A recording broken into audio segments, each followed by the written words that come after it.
اس قبر کے دبانے سے بھی گناہ معاف ہوتے ہیں. اور یہ رغت قبر ہر کسی کو پیش آئے گا. سعد رضی اللہ عنہ ایک صحابی ہیں،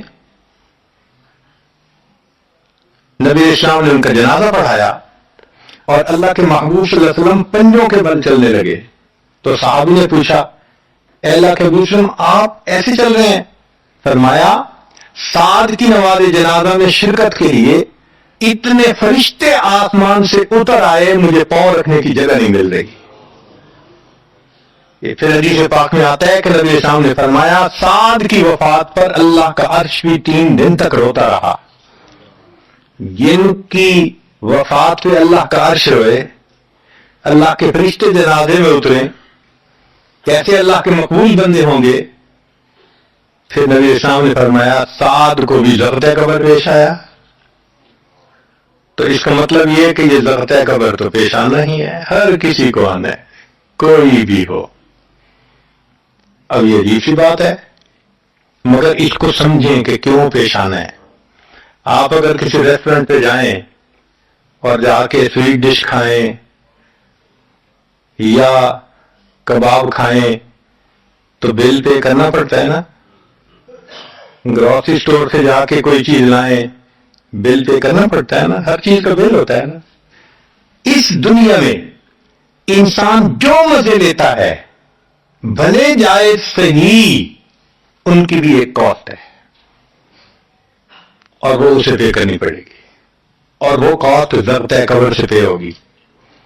اس لیے جس کی زندگی غربت میں گزری ہوگی اس کا ضرورت قبر بہت کم ہوگا، اور جس نے عیش آرام مزے سہولت انجوائے کیا کاسٹ تو دینی پڑے گی نا.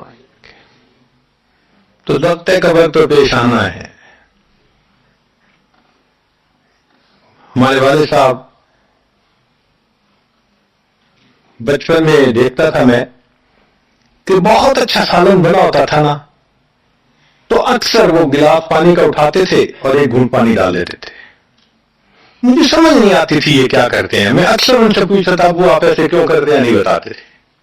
جب ان کی وفات ہوئی تو بعد میں والدہ صاحبہ نے کہا کہ اصل میں وہ یہ کہا کرتے تھے کہ نفس میرا دشمن ہے، میں اس نفس کو لذتیں کیوں دوں.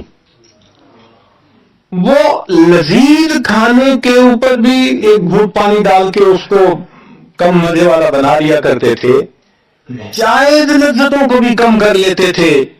ہمارا کیا حال ہوگا جو ناجائز لذتوں کے پیچھے بھاگتے پھرتے ہیں. تو یہ ضرورت قبر مومن کو بھی پیش آتا ہے اور کافر کو بھی، مگر فرق ہے. کافر کو پیش آئے گا کہ حدیث پاک میں آتا ہے دائیں طرف کی پسلیاں بائیں طرف اور بائیں کی پسلیاں دائیں طرف، یوں پسلیاں توڑ کے رکھ دیں گے. اور مومن کو بھی ضرورت قبر پیش آئے گا، مگر مومن کو ضرورت قبر تکلیف نہیں دے گا اتنی اگر نیک ہوا. کیوں؟ اچھا آپ بتائیں سر میں درد ہو تو آپ کہتے ہیں ذرا سر دبا دو، تو تکلیف ہوتی ہے یا راحت ملتی ہے؟ سر دبانے سے راحت ملتی ہے. جس طرح سر درد میں کوئی دبائے سر کو راحت ملتی ہے، ایسے ہی مومن کو ضرورت قبر تو پیش آئے گا مگر مومن کے لیے راحت کا سبب ہو. 8ویں چیز جس سے کہ گناہ معاف ہوں گے، احوال یوم القیامت وکربھا وشدائدھا. قیامت کے دن جو انسان کو ایک وحشت کی کیفیت ہوگی، ہول کی کیفیت ہوگی، خوف ڈر کی کیفیت ہوگی. اللہ اکبر. امام غزالی رحمۃ اللہ علیہ نے تفصیل لکھی ہے کہ سارے لوگ کھڑے ہوں گے اور سورج بہت قریب ہوگا، پسینے میں شرابور ہوں گے. اللہ اکبر. اس وقت جہنم کے اندر ابال آئے گا اور جہنم کے اندر سے انگارے اٹھ کر اوپر جائیں گے اور واپس گریں گے. فرماتے ہیں اس وقت انبیاء میں سے کوئی نبی بھی ایسا نہیں ہوگا جس کو یہ ڈر نہ ہو کہ کہیں انگارے میرے اوپر نہ آ جائیں. اگر انبیاء بھی ٹھہرا رہے ہوں گے ہمارا اس دن کیا حال ہوگا. تو قیامت کے دن کی دہشت اور وحشت کوئی چھوٹی چیز نہیں ہے. مگر اس سے بھی اللہ تعالیٰ ایمان والوں کے گناہوں کو معاف فرما دیں گے۔ پھر نئی چیز جس سے کہ گناہ معاف ہوں گے، شفاعت النبی صلی اللہ علیہ وسلم فی اہل الذنوب یوم القیامہ، قیامت کے دن اللہ کے پیارے حبیب صلی اللہ علیہ وسلم جو اپنی امت کے لیے شفاعت فرمائیں گے، اللہ اس پر بھی امتیوں کے گناہوں کو معاف فرما دیں گے۔ نبی اسلام نے ارشاد فرمایا کہ اللہ رب العزت نے ہر نبی علیہ السلام کو ایک ایسی دعا مانگنے کا اختیار دیا کہ جیسی دعا مانگی جائے گی منوان قبول ہو جائے گی۔ تو انبیاء نے دعائیں مانگی، تو صحابی نے پوچھا اے اللہ کے نبی صلی اللہ علیہ وسلم آپ کو بھی اختیار دیا گیا؟ فرمایا مجھے بھی اختیار دیا گیا۔ اے اللہ کے نبی صلی اللہ علیہ وسلم آپ نے کیا دعا مانگی؟ فرمایا میں نے کوئی دعا نہیں مانگی، میں نے اس کو ذخیرہ رکھ لیا، قیامت کے دن جب میری گنہگار امت کا حساب ہوگا اس وقت میں وہ دعا مانگوں گا، امت کو لے کے جنت میں جاؤں گا۔ اللہ کے محبوب صلی اللہ علیہ وسلم کو امت سے کتنا پیار تھا۔ کوئی ماں اولاد کے لیے 23 سال نہیں روتی، جوان بیٹا فوت ہو 2-4 مہینے رو کے پھر نارمل لائف ہو جاتی ہے۔ کوئی باپ اولاد کے لیے 23 سال نہیں روتا۔ اللہ کے پیارے حبیب صلی اللہ علیہ وسلم امت کے لیے 23 سال آنسو آتے، رب امتی رب امتی رب امتی دعا مانگتے تھے، لمبے سجدے۔ ام المؤمنین عائشہ رضی اللہ عنہا فرماتی ہیں کہ محبوب صلی اللہ علیہ وسلم کے آنسو جو مصلی پہ گرتے تھے، مجھے لگتا تھا کہ بارش کے قطرے زمین کے اوپر گر رہے ہیں، ایسی آواز محسوس ہوتی تھی۔ اور اتنا لمبا سجدہ ہوتا تھا کہ کبھی کبھی میں اٹھ کے محبوب صلی اللہ علیہ وسلم کے پاؤں کے انگوٹھے کو ٹچ کرتی تھی کہ ابھی جان تو سلامت ہے نا، تب مجھے احساس ہوتا تھا نہیں ابھی تک زندہ ہے۔ سجدہ لمبا ہو گیا، اتنا لمبا سجدہ کس کے لیے؟ اللہ امت کو گناہوں کو معاف فرما دے، امت کے گناہوں کو۔ چنانچہ جب نبی علیہ السلام پر آخری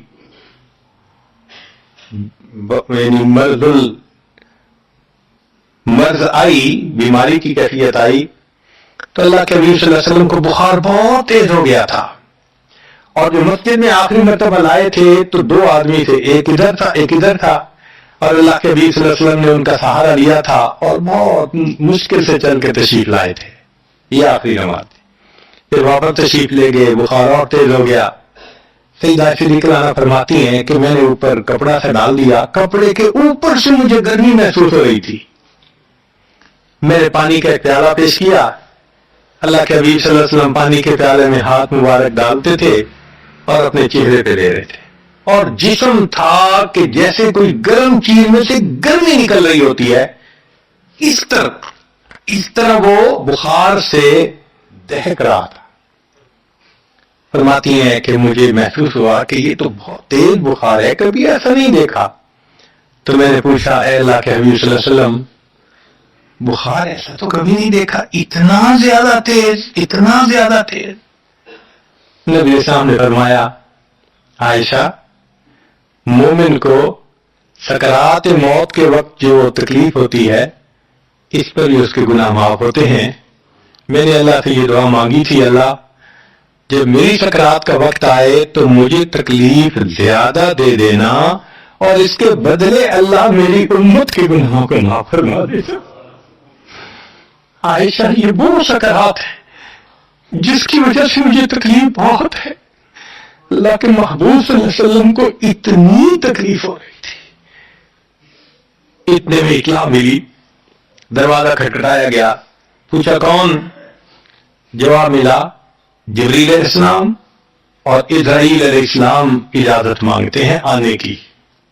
نبی اسلام نے فرمایا جبریل اندر آ جائیں، تو جبریل آئے۔ اے اللہ کے نبی صلی اللہ علیہ وسلم، اللہ نے آپ کو یاد فرمایا ہے۔ نبی اسلام نے فرمایا جبریل اللہ تعالیٰ سے پوچھ کے یہ پہلے بتاؤ میرے بعد میری امت کا کیا حال ہوگا، میرے پوچھ کے بتاؤ۔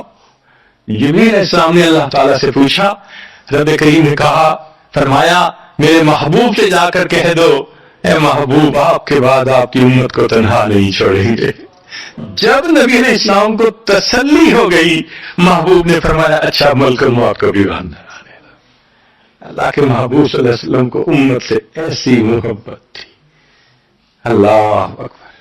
چنانچہ حدیث پاک میں ہے کہ نبی علیہ الصلوۃ والسلام نے فرمایا خیرت بین ان یدخل نصف امتی الجنہ و بین شفاعہ.